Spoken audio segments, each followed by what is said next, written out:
Buenas, ¿cómo están? Bienvenido. El día de hoy, donde vamos a tratar el módulo número 2. En este módulo vamos a hablar sobre las fuentes del derecho.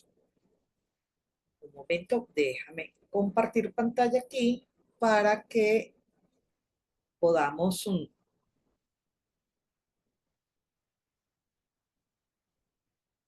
accesar aquí al área de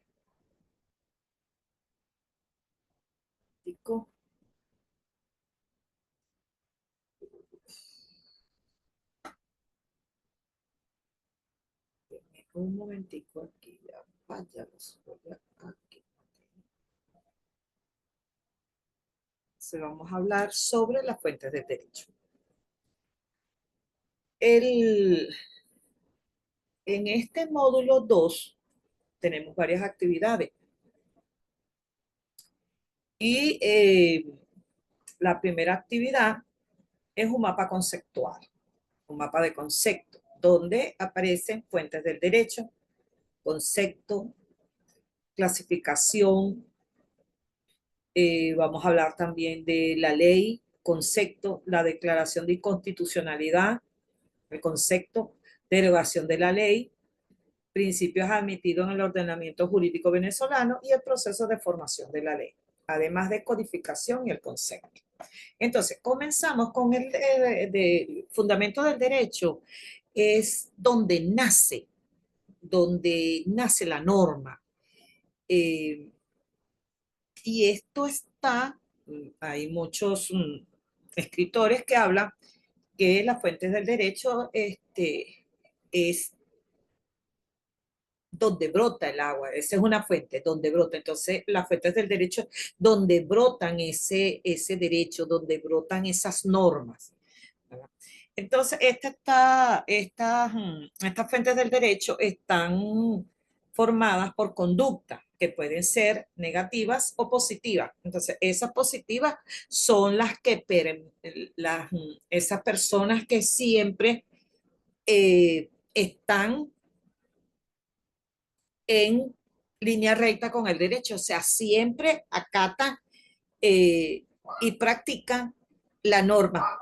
Eso quiere decir que no incumplen con ella. Mientras que la parte negativa trae sanciones, porque cuando ustedes incumplen con la norma, tan sencillamente se genera una acción y esa acción viene dada por una sanción. Entonces, ¿cómo se clasifican las fuentes del derecho? Tenemos las fuentes formales que tenemos aquí, fuentes materiales, ¿verdad? Y también tenemos las fuentes históricas. Dentro de las fuentes formales tenemos que son las normas. Y en este caso de Venezuela, el que crea las normas o las leyes es la Asamblea Nacional a través de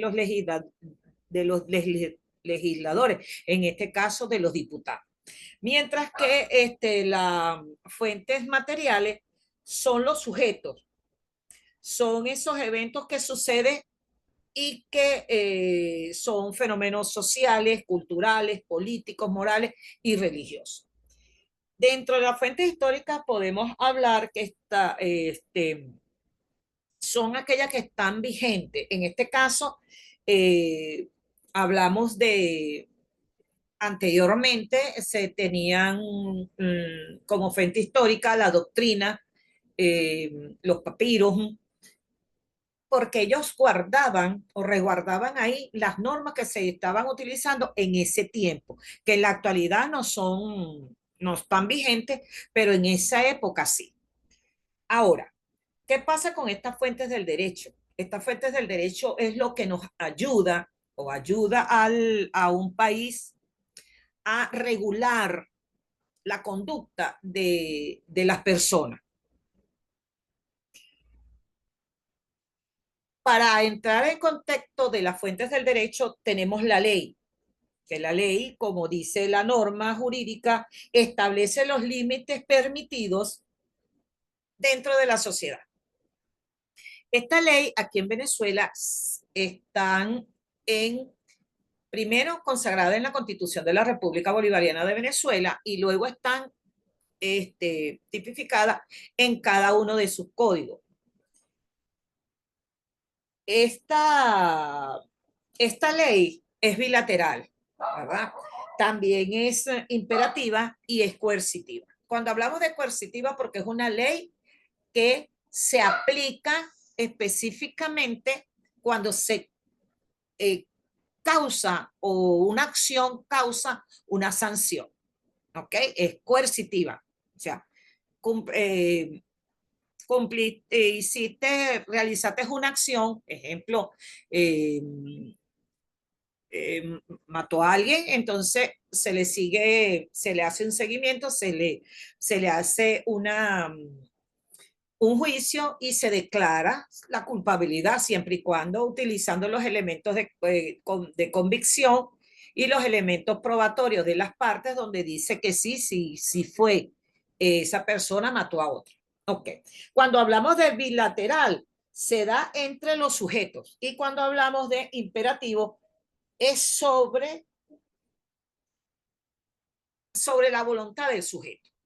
¿Ok? Entonces, ahí hablamos de la ley. Ahora, cuando hablamos de la declaración de inconstitucionalidad, en esta declaración de inconstitucionalidad, ella está específicamente relacionada a que es un recurso legal que se utiliza para invalidar alguna norma que se considera contraria a la Constitución. Dentro de la Constitución de la República Bolivariana de Venezuela existen 350 artículos. Lo que está fuera de esa Constitución no vale. Entonces, esta es la Constitución de la República Bolivariana de Venezuela, formada por 350 títulos, artículos, y cada artículo entra en unos capítulos. Entonces, ¿qué pasa? Cuando se establece que la norma que se quiere aplicar está fuera, se considera que está contraria a la Constitución, hablamos de que es una declaración de inconstitucionalidad. Y luego tenemos los principios admitidos en el ordenamiento jurídico. Estos principios son los principios de legalidad, de igualdad, de protección. Son esos principios que el Estado establece para resguardar al pueblo. ¿A través de qué? De las normas. Y está aquí en esta Constitución. Ahora, por último punto, vamos a hablar del proceso de formación de la ley. Entonces, este proceso de formación de la ley está constituido por 5 etapas. Primero, una etapa de ¿qué? Viene la etapa de iniciación, que es cuando se inicia un proyecto de ley. Ese proyecto de ley pueden realizarlo los legisladores, pueden realizarlo los ministros, también pueden realizarlo el 5% de los electores inscritos en el libro electoral. Entonces hacen una exposición de motivos y para crear una ley o para modificar una ley. Entonces, una vez que entra en discusión en la asamblea la persona o la institución que quiere hacer ese cambio, hace la exposición de motivos delante de la Asamblea Nacional. Esta vez ellos vienen y tienen una primera discusión donde se establece si en realidad esa ley se puede cambiar o puede modificarse en todo o en parte. ¿Okay?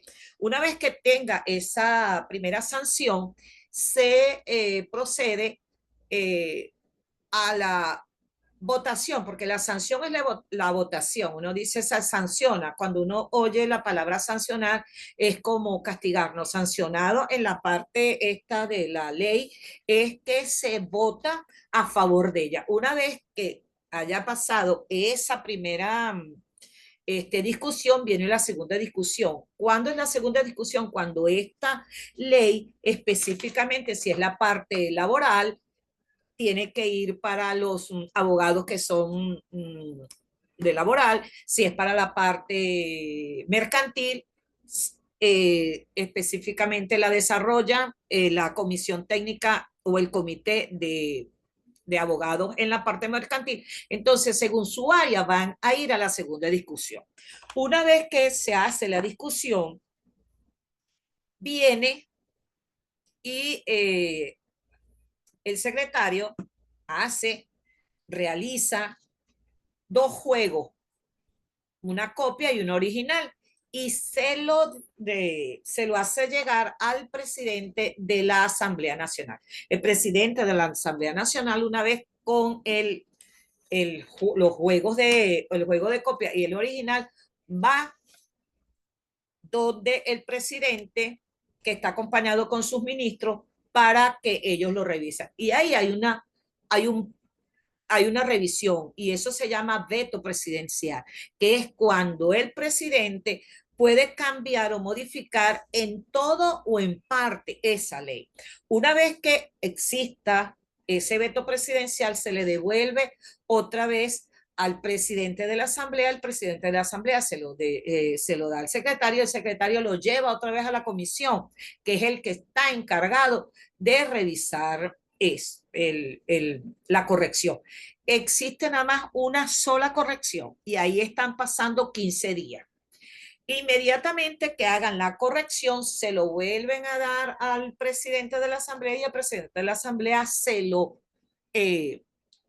lo lleva a las manos del presidente de la República. El presidente de la República con sus ministros lo revisa y hace la publicación de dicha ley con el, el, una palabra de publíquese en Gaceta Oficial número tal. Entonces, ahí es cuando el presidente de la República le hace saber al pueblo que se ha modificado o se ha cambiado alguna ley.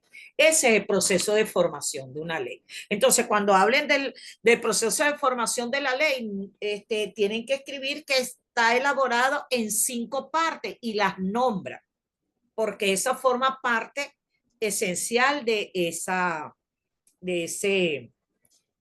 tema. En el segundo, bueno, este mapa, como todo, pues tiene una portada, la introducción, el desarrollo y el resumen. Recuerden, tiene la portada, luego viene la introducción, luego viene el mapa mental y después viene el resumen. Es un resumen analítico. ¿Qué piensa usted de ese tema? Es suyo en 10 líneas, 12 líneas, no hay, pero no corten y peguen contenido de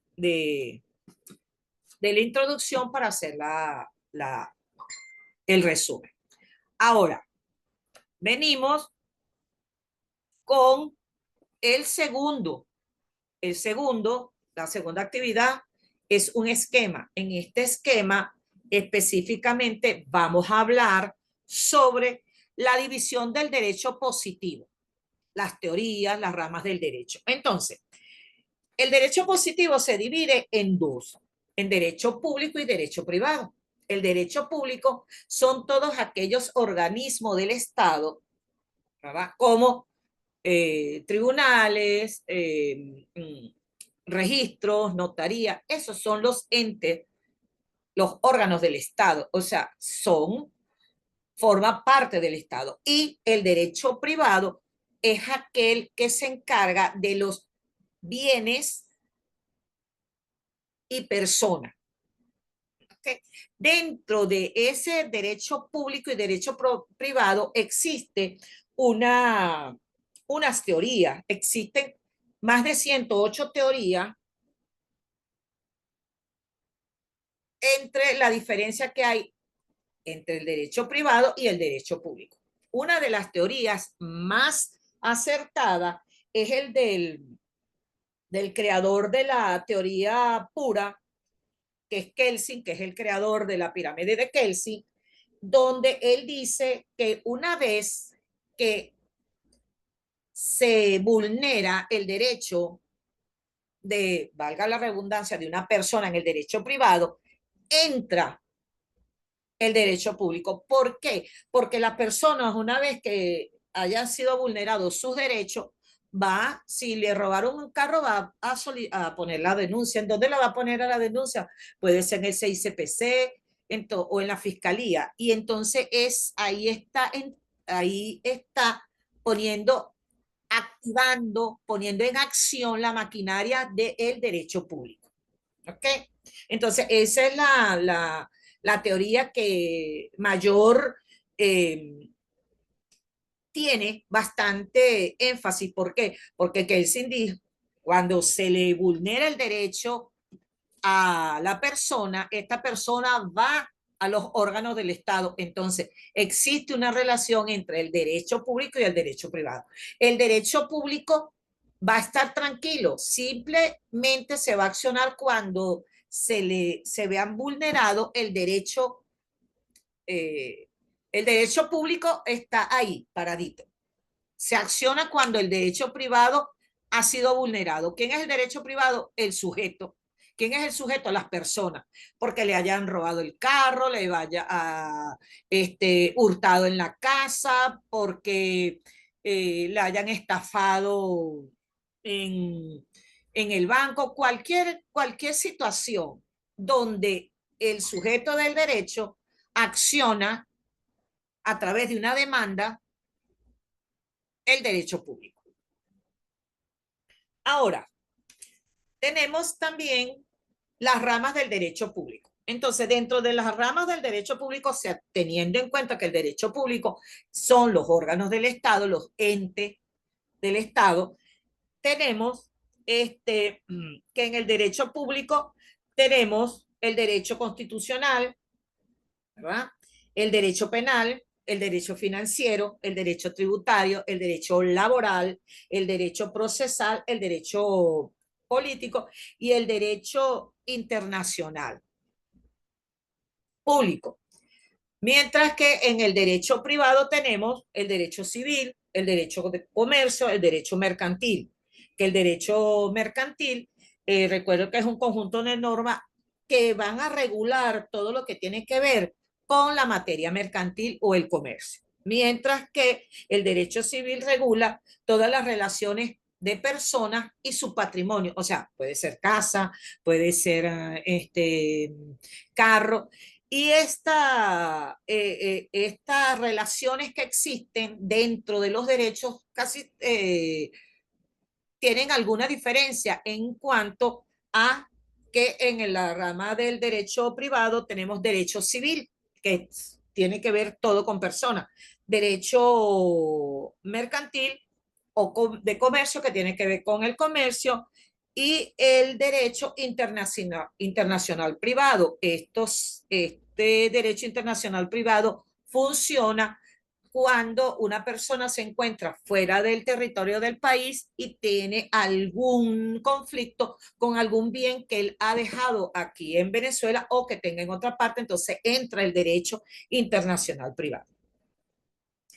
También tenemos aquí el derecho subjetivo, otro, y el derecho adjetivo, teniendo en cuenta que el derecho subjetivo, ¿verdad? Es el derecho de fondo, ¿verdad? Que son conjuntos jurídicos que establecen los derechos y obligaciones de las personas, porque el derecho subjetivo no está hablando del sujeto, mientras que el derecho, este, mientras que tenemos que el derecho adjetivo regula ese derecho y esas obligaciones a través de quién, de las normas.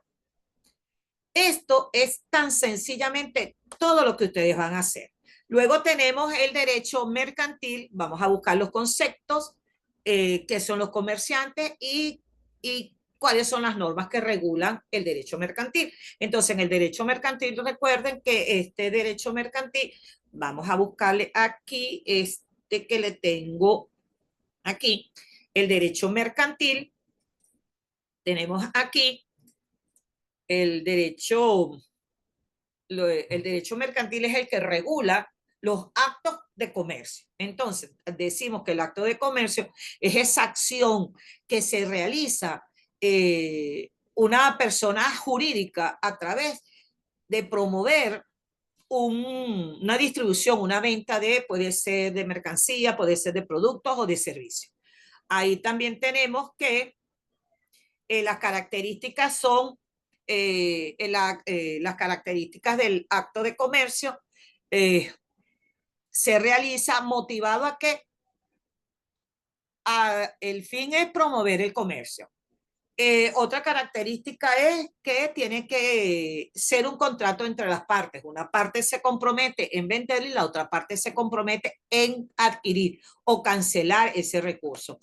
El otro también tenemos que es muy importante, que este acto de comercio se requiere la participación de más de un sujeto para crear esa acción de comercio.